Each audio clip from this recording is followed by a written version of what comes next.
보도된 우리 모습 살펴보는 밖에서 본 한국 코너입니다. 국제문제평론가 임상훈 씨 모셨습니다. 어서 오십시오. 네, 안녕하십니까. 오늘 어떤 소식 준비되어 있습니까? 간결한 제목이 하나 있습니다. 한국이 맞다. 네. 영어로도 간결합니다. South Korea is right. 이렇게 맞다. 있는데 예.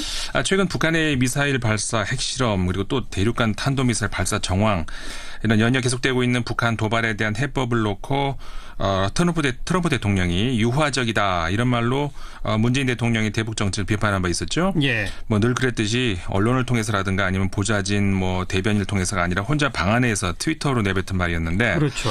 이런 트럼프 대통령이 한국 정부 정책에 대한 비판을 놓고 국내에서 한미 공조에 이상이 있는 것 아니냐 그런 목소리도 있는데 네. 한미 양국이 북핵 위기 앞에서 다른 해법을 가지고 있을 때 우리가 미국의 입장을 무조건 추종하는 것이 찰떡 공주인가. 만약 미국의 해법이 틀리다면 우리의 해법이 더 현명한 선택이라면은 과연 미국의 입장과 그래도 공조해야 되는가. 네. 사실 현 시국에서 우리가 근본적인 이런 질문을 제기해 볼 필요가 있지 않겠습니까? 당연한 얘기죠.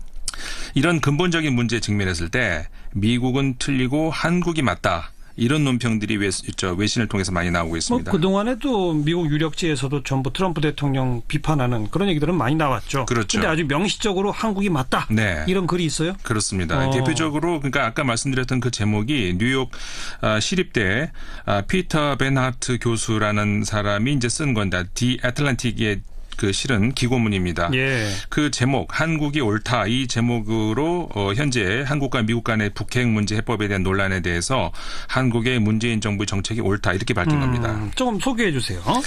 트위터에서 밝히고 있듯이 현재 북한 위기에 대한 그 트럼프 대통령의 판단이 북한은 오로지 힘의 논리에만 이해하고 있고 그리고 전쟁을 하겠다 이런 협박을 하고 있다. 그렇죠. 그렇다면 이 상황에 대한 대응으로 역시 공격적으로 전쟁을 준비해야만이 북한으로 하여금 핵을 포기하게 할 것이다. 이게 그 트럼프 대통령 인식 아니겠습니까? 예. 이런 상황 인식에 대해서 베르나트 교수가 전제는 맞지만 결론은 완전히 틀렸다 이렇게 말을 하고 있는 겁니다. 그럼 전제는 뭐가 맞고 결론은 뭐가 틀리다는 거예요? 그러니까 북한이 힘의 논리에 의존하고 있는 것은 맞다. 그건 맞다는 건데 그렇다고 힘으로 밀어붙이는 것이 과연 좋은 방법인가 그 지적이거든요. 예.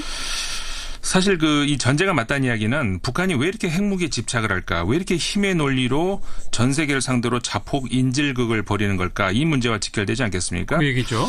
꼭 그 베나트 교수의 말이 아니더라도 북한이 힘을 축적하려는 의도 이건 좀 사실 분명히 보입니다. 네. 누차 외국 전문가들이 지적을 하듯이 과거에 이라크의 사담 후세인, 리비아의 카다피, 최근에는 이제 우크라이나까지, 그러니까 핵무기 프로그램을 포기한 나라들이 미국 또는 러시아 앞에서 어떤 결과를 얻었는지 이 북한이 똑똑히 지켜봤다는 거죠. 네, 네. 지금까지 수차례 미국에 대해서 파격적인 조건을 제시해가면서 대화 신호를 보냈지만은 그때마다 거부를 당했던 북한의 입장에서는 결국 핵을 포기했을 때 돌아올 자신들의 운명이 카다피, 후세인과 같을 것이고 축출당할 것이다. 그렇죠.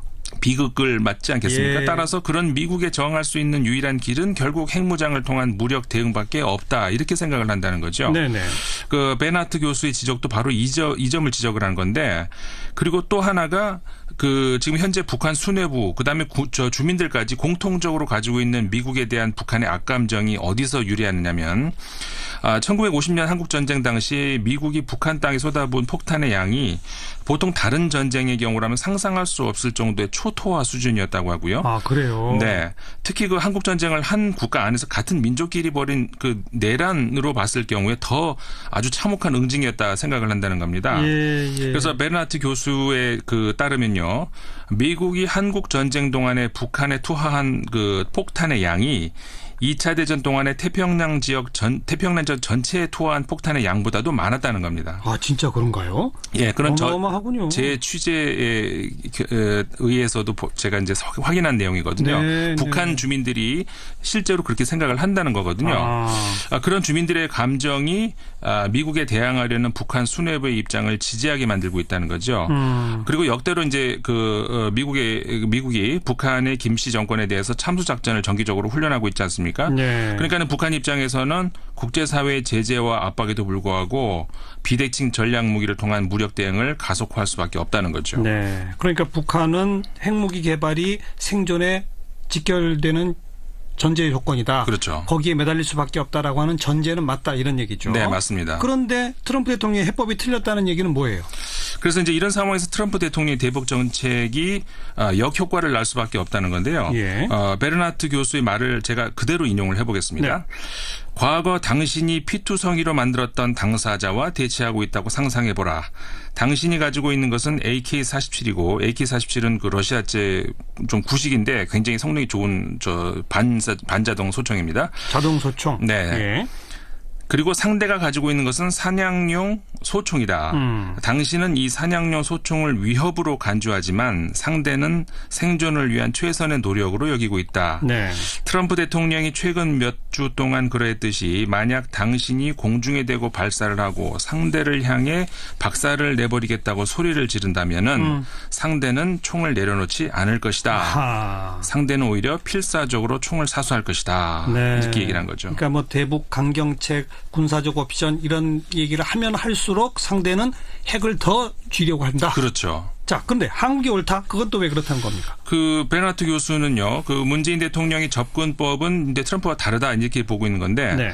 문 대통령은 한국과 미국이 북한에 대해서 더 위협적으로 대하는 것보다 덜 위협적으로 대하는 것이 북한의 핵 프로그램을 막는 최선의 방법이라고 생각하고 있다는 겁니다. 네. 그러니까 지난 6월에 그 문정인 대통령 외교안보 특보가 미국에 가서 북한이 핵무기 그리고 미사일 활동을 중단할 경우에 한미 합동 군사훈련 축소 문제를 논의할 필요가 있다 이렇게 언급하지 않았습니까? 그랬죠. 그다음에 이제 이런 우리 정부 공식 입장은 아니라고 했습니다만. 그렇죠. 그렇게는 예. 했습니다만 예. 이런 것들이 구체적인 어떤 예라는 겁니다. 예, 그 예. 베르나트 교수에 따르면은 예. 사실 그 을지 프리덤 가디언 같은 그 한미 군사 훈련 이게 국내에서는 물론 방어 훈련이다 우리가 이렇게 인식을 하고 있습니다만은 유럽 같은 그러니까 서구 언론들은 이게 북한에 대한 위협 훈련이라고 보고 있거든요. 네. 외국에서는 그렇게 보는 거 뭐 어쩔 수 없습니다. 그렇게 예. 보고 있거든요. 예.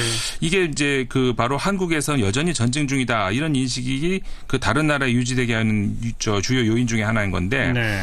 바로 이런 문제들에 대한 해결이 한반도 대결 구도를 종식하고 종전 평화 조약으로 가는 첫걸음이 된다. 이게 문재인 대통령의 인식이라는 거죠. 그러니까 겁을 먹고 있는 상대방을 위협하는 것보다 안심시키는 것이 더 현명한 전략이다. 이런 거죠. 네, 그렇습니다. 예. 그래서 이제 베르나트 교수는 중국도 이른바 쌍중단이라고 해가지고 그 미국과 한국도 북한에 대한 위협을 동시에 같이 줄여야 북한도 도발을 멈출 수 있다 이렇게 주장을 하고 있기 때문에 핵개발 중단, 한미 훈련 중단 이거죠. 네. 예.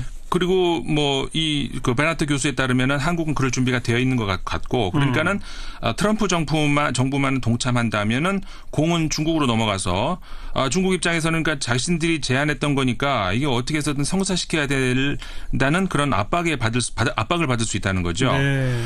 뭐 사실 그 베르나트 교수뿐만 아니라 다 많은 전문가들이 트럼프 대통령이 중국에 대해서 북한을 막을 수 있는 좋은 입장에도 불구하고 제 역할을 안 한다. 이런 비난을 한 것에 대해서 오히려 중국이 그런 역할을 하기 어렵게 미국이 만든다 이런 지적을 많이 내놓고 있거든요. 아하. 그러니까 중국은 자기의 옆구리 바로 옆에서 불장난이 일어나는 걸 원할 리가 없겠죠. 자신들이 북한 문제의 중재자 역할을 할 경우에 자신들의 그 국제적인 위상도 더 올라갈 거고. 그렇죠. 근데 지금 같은 최면 국인은 그런 꼴을 계속 그 이어나가기를 원할 리가 없다는 겁니다. 예. 그러니까 중국의 언론들도 수차례에 걸쳐서 북핵 문제 해결을 중국이 하고 싶어도 못하게 만드는 게 미국이다. 이런 불평을 계속 내놓고 있거든요. 네. 오히려 미국이 북핵 위기를 조장해서 사드 배치 같은 이런 한반도에서의 미국 영향력을 계속 키워서 중국을 견제하려 한다. 이런 인식이 내비쳐 왔다는 거죠. 네. 그런 의미에서 한국이 맞다. 네. 이런 주장이로군요. 그렇죠. 그런데 그렇게 해서 협상을 통해 뭔가 좀 타결점을 찾는다 해도 그러다 북한이 그 일방적으로 협상 결과를 위반해 버리면 네네. 북한만 이익 챙기는 거 아니냐. 뭐 이런 비판, 반론이 있을 수 있잖아요. 그렇죠. 그래서 베르나트 교수가 말하는 트럼프 정부의 반대 이유가 문재인 정부의 그 대북 정책에 대한 반대 이유가 바로 그것이다라는 건데요. 예. 과거에 그 1994년도 있었죠. 그 제네바 합의로 알려진 북미 간의 그 핵 협상. 이 인식이 이제 미국 사람들이 가지고 있는 대표적인데, 그러니까 이런 거죠. 미국이 퍼주기만 하고 북한이 일방적으로 위반했고. 결국 현재 6차 핵실험까지 왔지 않았느냐. 이게 이제 이런 주장이 미국 사람들 주장이건데요. 그렇죠. 우리가 사실 그 미국 편향적이라서 그렇지 사실관계를 보면은 제네바 합의 이후에 북한보다 미국이 합의를 깬 게 위반한 게 더 컸거든요. 네. 베나트 교수 주장도 마찬가지고요. 아. 클린턴 정부의 제네바 협상 직후에 있었던 중간 선거 여기서 공화당이 승리를 했죠. 그러면서 협상에 어깃장을 놓기 시작을 했고 중유 지원 약속을 비롯해서 계속 이제 그런 약속을 어기다가 결정적으로 북한이 플루토늄, 우라늄 폐기를 대가로 북미 외교관계 정상화를 제안을 했었죠. 예. 여기에 대해서 미국이 내오는 반응이 이겁니다. 합의를 깨고 싶었던 차에 망치를 손에 쥐어진 심정으로 기다렸다. 이런 것이 이제 미국이 이제 완전히 파기를 했다는 거죠. 예, 좀 예. 전에 그 표현은 미국이 유엔 대사가 한 말인데 제가 이름은 지금 좀 잊어버렸는데 대사가 한 말입니다. 그래서 협상을 하고 나서 다 자신들의 이익만 취하고 파기할 것이라는 것은 북한이 그럴 것이라는 것은 미국 정부의 편향된 시각이다. 이런 것이 학계의 전문가들의 시각입니다. 네. 그러니까 강경책보다는 협상을 통해 문제를 풀어야 하는 것이 맞다. 이 네. 주장인데 사실 오래전부터 미국 언론에서도 이런 주장은 여러 번 나왔어요. 그렇죠. 하지만 북한이 핵실험까지 강행하고 자꾸 이렇게 도발이 계속되니까 이제는 그런 협상론이 다수의 국제 여론이다. 이렇게 보기엔 좀 어려운 상황이 돼버렸죠. 뭐 사실 그렇죠. 근데 네. 그게 현실인데 그 점을 베르나트 교수도 지적을 하고 있습니다. 거기까지 지적해요? 네. 예. 이렇게 말하고 있습니다. 지금 우리가 가지고 있는 두 가지 암묵적 가정이 있다는 건데요. 첫 번째는 미국의 국익이 보편적이라고 믿는다는 건데 그러니까 이거는 사실 그 베르나트 교수뿐만 아니라 뭐 인문학이라든가 뭐 사상계에서 폭넓게 지적되고 있는 중요한 좀 문제죠. 예. 그러니까 소수의 파워 엘리트가 지배하는 미국에서 소수의 정치 엘리트, 문화 엘리트, 학문 엘리트들이 만들어낸 프레임이 전 세계에 일괄적으로 적용되는 보편적인 패러다임이 된다는 이런 문제. 네. 이걸 지금 현재 우리가 직면하고 있는 북핵 문제에 적용시키면은 미국이 더 정확하게 표현하자면 미국 정치권이 원하는 바가 전 세계가 원하는 바고 따라서 미국이 가지고 있는 해법이 바로 정론이고 거기에 동의하지 않으면 공조에 문제가 있는 것으로 비춰지고 있다. 이게 베르나트 교수의 그 주장인 셈입니다. 이 점에 대해서 근본적 의문과 문제 제기를 해야 한다. 네. 그리고 또요. 또 하나가 이제 그 미국을 향한 건 아니고 이번에는 이제 다른 나라를 향하고 있는 건데 국제사회를 향한 건데요. 예. 국제사회가 미국에게는 양보하라고 하지 않으면서 북한에게만 양보하라고 강요한다는 거죠. 예. 이게 무슨 말이냐면은 북한이 위험한 짓을 할 경우에 왜 그런 무모한 짓을 할까 이해하려는 노력. 그러니까 북한하고 공감하자는 그런 이해가 아니라 상대를 이제 분석하자는 의미에서 이해를 얘기하는 건데요. 북한 입장에서 한번 생각해보는 이해. 그렇죠. 왜 저럴까 이런 거. 그러니까 국제사회가 그런 노력이 부족하다는 건데 베르나트 교수는 북한이 핵 프로그램을 집요하게 가지려는 이유가 뭘까 하는 노력이 없이 북한의 위협에 군사적 응징으로 답하려는 미국의 입장만 듣고 그 한반도의 긴장 상태가 미국의 국익에 부합한다는 사실을 애써 무시하고 있다는 겁니다. 네. 그러니까 전쟁이 나도 한반도에서 난다. 이런 미국 수뇌부의 상황인식. 그리고 사실 최근에도 한 외신이 지적을 했습니다마는 미국은 한국과 샌프란시스코 중에 한 곳을 선택해야 되는 시점이 온다면은 미국은 샌프란시스코를 선택할 것이다. 예. 이런 현실. 하지만 그럼에도 불구하고 과연 미국 정부의 입장이 옳은 걸까? 이 문제에 대해서 이제 베르나트 교수가 결국 트럼프 대통령보다 문재인 대통령이 옳다 이렇게 주장을 하고 있는 겁니다. 이런 입장에 대해서 베르나트 교수는요 이렇게 얘기를 합니다. 사실 이건 어려운 문제이긴 하겠죠. 미국 교수 입장에서 맹목적 애국주의와 공포의 시기에 자국 정부보다 다른 나라의 정부 편에 서는 것은 결코 쉽지 않다. 그렇죠. 이렇게 얘기하고 있는데 하지만 이렇게 할 수밖에 없는 이유에 대해서 베르나트 교수는 10년 전 이라크 전쟁을 앞두고 있는 상황에서 미국의 지식인들은 단 3마디 France is right 이 말을 하지 못한 것을 후회를 하고 프랑스가 옳다. 네. 그때 프랑스는 이라크 전쟁에 반대했군요. 그렇죠. 그래서 그 말을 하지 못한 것을 후회했고 이게 바로 지금 Korea is right 한국이 옳다를 외치는 이유다. 이렇게 설명을 하고 있습니다. 네. 그래서 베르나트 교수는 문재인 대통령은 북한의 핵 야욕 억제를 위해서 트럼프보다 훨씬 현실적이다. 그리고 훨씬 인도적인 계획을 가지고 있다면서 트럼프가 이런 문 대통령에게 모욕적인 말로 답을 했는데 이런 상황에서 미국의 야당이 한국과 연대를 보여줘야 된다. 이렇게 글을 맺고 있습니다. 아주 장문의 기고문이군요. 굉장히 깁니다. 저도 요약을 한 건데요. 뉴욕 시립대 피터 베르나트 교수의 더 아틀란틱 기고문. 네. 이건 좀 꼼꼼히 챙겨서 볼 필요가 있겠습니다. 네네. 네. 오늘 여기까지 할까요? 네, 수고하셨습니다. 감사합니다. 국내 보도된 우리 모습 살펴보는 밖에서 본 한국 코너입니다. 국제문제평론가 임상훈 씨 모셨습니다. 어서 오십시오. 네, 안녕하십니까? 오늘 어떤 소식 준비되어 있습니까? 간결한 제목이 하나 있습니다. 한국이 맞다.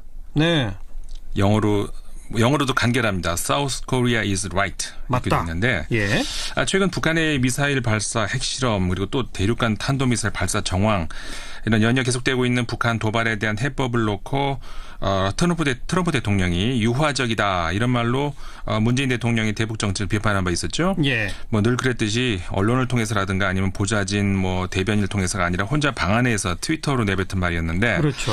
이런 트럼프 대통령이 한국 정부 정책에 대한 비판을 놓고 국내에서 한미 공조에 이상이 있는 것 아니냐 그런 목소리도 있는데 네, 한미 양국이 북핵 위기 앞에서 할 수 있는 유일한 길은 결국 핵무장을 통한 무력 대응밖에 없다 이렇게 생각을 한다는 거죠. 네네. 그 베나트 교수의 지적도 바로 이 점을 지적을 한 건데 그리고 또 하나가 지금 현재 북한 수뇌부 그다음에 주민들까지 공통적으로 가지고 있는 미국에 대한 북한의 악감정이 어디서 유래하느냐면 1950년 한국 전쟁 당시 미국이 북한 땅에 쏟아부은 폭탄의 양이 보통 다른 전쟁의 경우라면 상상할 수 없을 정도의 초토화 수준이었다고 하고요. 아, 그래요? 네. 특히 그 한국 전쟁을 한 국가 안에서 같은 민족끼리 벌인 그 내란으로 봤을 경우에 더 아주 참혹한 응징이었다 생각을 한다는 겁니다. 예. 그래서 베르나트 교수에 따르면요. 미국이 한국 전쟁 동안에 북한에 투하한 그 폭탄의 양이 2차 대전 동안에 태평양 지역 전체에 투하한 폭탄의 양보다도 많았다는 겁니다. 아, 진짜 그런가요? 다 이 제목으로 현재 한국과 미국 간의 북핵 문제 해법에 대한 논란에 대해서 한국의 문재인 정부의 정책이 옳다 이렇게 밝힌 겁니다. 조금 소개해 주세요. 트위터에서 밝히고 있듯이 현재 북한 위기에 대한 그 트럼프 대통령의 판단이 북한은 오로지 힘의 논리에만 이해하고 있고 그리고 전쟁을 하겠다 이런 협박을 하고 있다. 그렇죠. 그렇다면 이 상황에 대한 대응으로 역시 공격적으로 전쟁을 준비해야만이 북한으로 하여금 핵을 포기하게 할 것이다. 이게 그 트럼프 대통령 인식 아니겠습니까? 예. 이런 상황 인식에 대해서 베르나트 교수가 전제는 맞지만 결론은 완전히 틀렸다 이렇게 말을 하고 있는 겁니다. 그럼 전제는 뭐가 맞고 결론은 뭐가 틀리다는 거예요? 그러니까 북한이 힘의 논리에 의존하고 있는 것은 맞다. 그건 맞다는 건데 그렇다고 힘으로 밀어붙이는 것이 과연 좋은 방법인가 그 지적이거든요. 예. 사실 이 전제가 맞다는 이야기는 북한이 왜 이렇게 핵무기에 집착을 할까? 왜 이렇게 힘의 논리로 전 세계를 상대로 자폭 인질극을 벌이는 걸까? 이 문제와 직결되지 않겠습니까? 그 얘기죠. 꼭 베나트 교수의 말이 아니더라도 북한이 힘을 축적하려는 의도 이건 좀 사실 분명히 보입니다. 네. 누차 외국 전문가들이 지적을 하듯이 과거에 이라크의 사담 후세인, 리비아의 카다피, 최근에는 이제 우크라이나까지, 그러니까 핵무기 프로그램을 포기한 나라들이 미국 또는 러시아 앞에서 어떤 결과를 얻었는지 이 북한이 똑똑히 지켜봤다는 거죠. 네. 지금까지 수차례 미국에 대해서 파격적인 조건을 제시해가면서 대화 신호를 보냈지만은 그때마다 거부를 당했던 북한의 입장에서는 결국 핵을 포기했을 때 돌아올 자신들의 운명이 카다피, 후세인과 같을 것이고 축출당할 것이다. 그렇죠.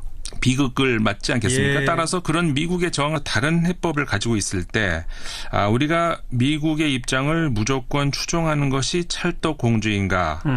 만약 미국의 해법이 틀리다면 우리의 해법이 더 현명한 선택이라면은 과연 미국의 입장과 그래도 공조해야 되는가? 네. 사실 현 시국에서 우리가 근본적인 이런 질문을 제기해 볼 필요가 있지 않겠습니까? 당연한 얘기죠.